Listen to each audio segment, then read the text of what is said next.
Hi everyone, Selena Dautel, realtor with Coldwell Banker. Back to do another video. Doing this video all natural. I didn't have any appointments today, so I didn't want to do makeup. Just did my hair and threw on a dress. So this is me natural. But in my video, I had talked about things that I am passionate about because, again, I feel when we meet, it's you interviewing me, whether either to work with you as a buyer or to list your home, or even if you're looking to rent. So again, I feel that it's important that you get to know me as a person, and I managed a law firm for 15 years prior to becoming a realtor. And I know one of the things that I would ask people during the interview process is what you're passionate about, because I think things that you're passionate about speaks volumes of who you are as a person and the things that you like to do in your spare time. So one of the things that I mentioned in the previous video that I'm passionate about is my family. Now, when I say family, it's all encompassing. I mean, my mom, my dad, my siblings, my grandparents, and then as I became older, my husband, my in-laws, my kids. But I think it's easier if we try to talk in segments. So we'll start with my birth, and then move my way up through my life so you can get to know Selena Dautel, the person, and not just Selena Dautel, the realtor. And I know you're thinking, why do I want to watch this video? Why do I care? Well, again, you never know when you're going to have real estate needs, and I think it's important that you get to know me, so you know if you feel comfortable working with me.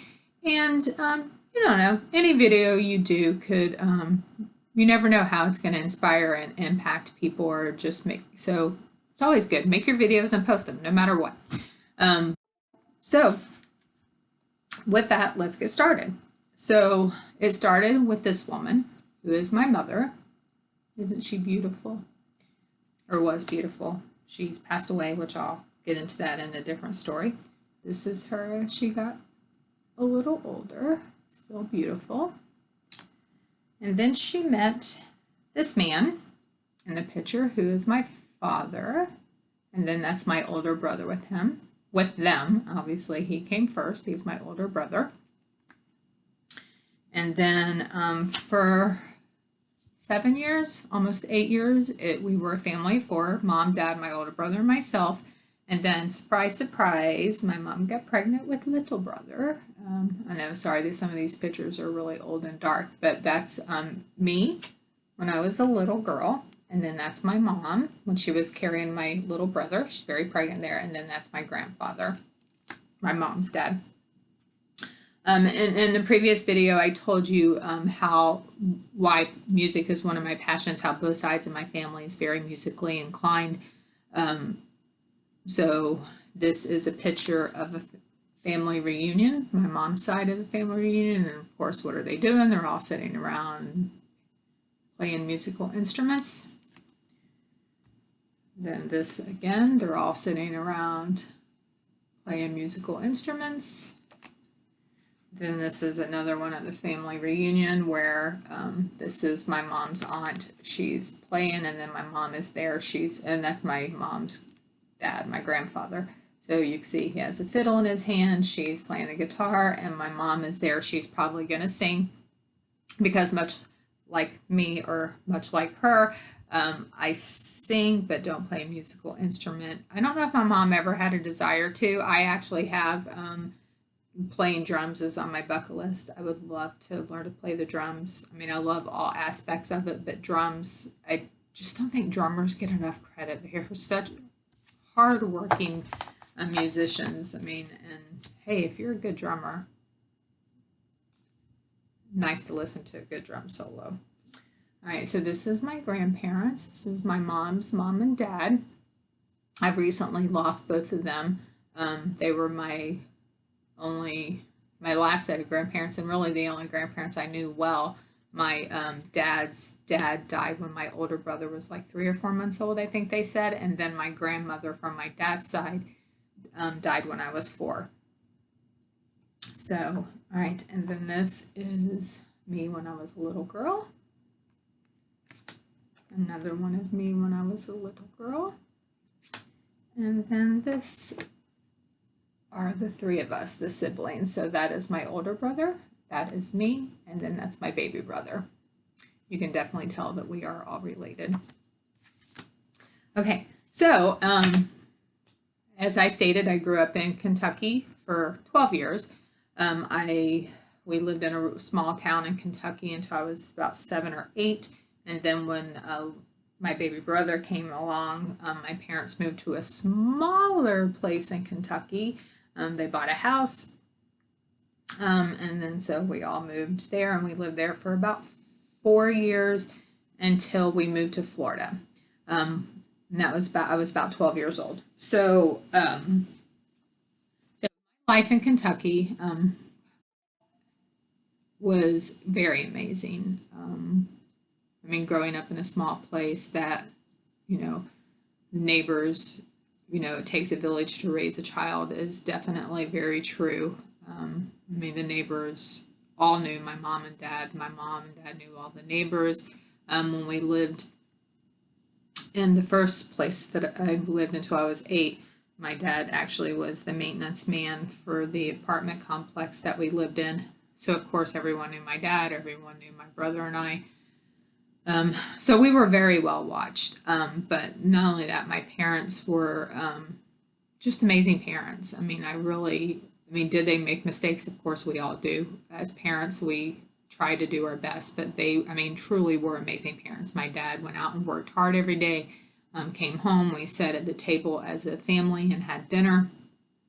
Then after, dinner, we would all, watch TV. There were game nights. We would have dessert together. My mom was a stay-at-home mom, so, we would go to school and, we'd come home and we would do our homework and with our mom. And she would always have dinner and bathe us. And I mean, just a normal, perfect. I always explain my life growing up as leave it to beavers.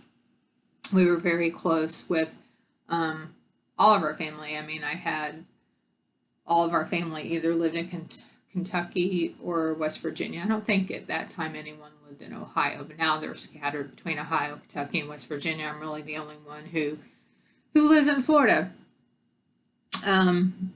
And I forget where I was going with that because I got sidetracked. That happens as you get older, which I have to tell you, that's like one of the hardest parts of shooting these videos is like, as you age, you look in the mirror every day and you don't really realize how much you're aging. And then you do these videos and you see yourself in the image and you're like, oh my goodness, like I can really start to see the fact that I'm getting older. But anyways, that's neither here or there. So, but then when we moved to the smaller place in Kentucky, that taking a village to raise your children just got multiplied. I mean, it was such a small little town, and yeah, everyone knew everyone, especially in our small little, I guess you would call it a subdivision, but it was a new subdivision, 3 streets. All of us kids on all 3 streets played together.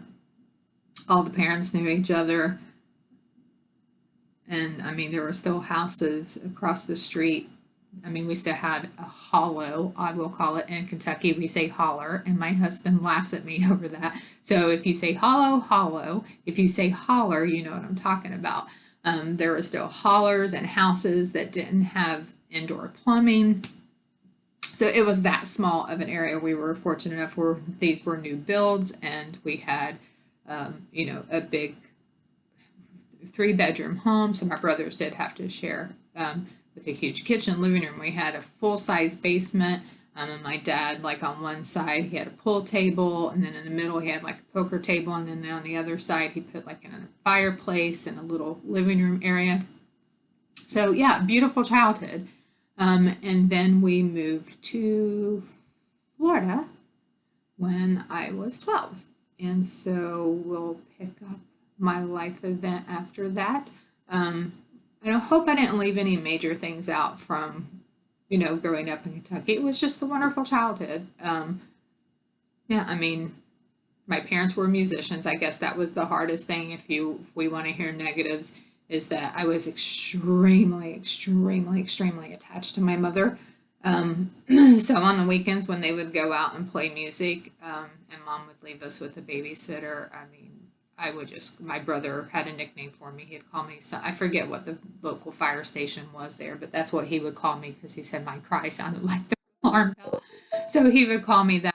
So that was probably the hardest thing for me in my childhood is just the fact that almost every weekend, my parents would leave me with babysitters, and not that there's anything wrong with that. Parents need their time, but with me, I was just so attached to my mom that that was so traumatic on me.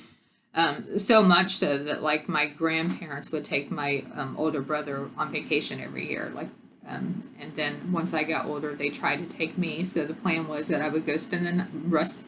Sorry, I didn't want to say his name. My brother and I would go to my older brother and I went to their house the night before to spend the night, and then the next morning we were going to leave and we were going to go on vacation. So I was fine that night. Went to my grandparents' house. We had dinner, we did our baths, we went to bed, and I woke up the next morning and my grandmother was fixing my hair, and I told her, I'm like, I don't feel good. And she was, and I ended up getting ill, ended up throwing up. And she's like, well, I can't take you on vacation if you're going to be sick. And I'm like, that's fine, that's fine. And she took me back to my mom, and immediately I was fine. So I was just having major separation anxiety or whatever. I don't know what it was, but yeah. So once she got me back home, I was fine. So yeah, I would say that was really from birth to 12 years old. That was the most traumatic thing that happened, in my life. Sitting here trying to think. Yeah, I think that's it. So we'll pick up the next video when I was 12 years old and we moved to Florida to see how drastic things change. So I'll talk later, and I hope everyone has a beautiful day. Thanks. Bye.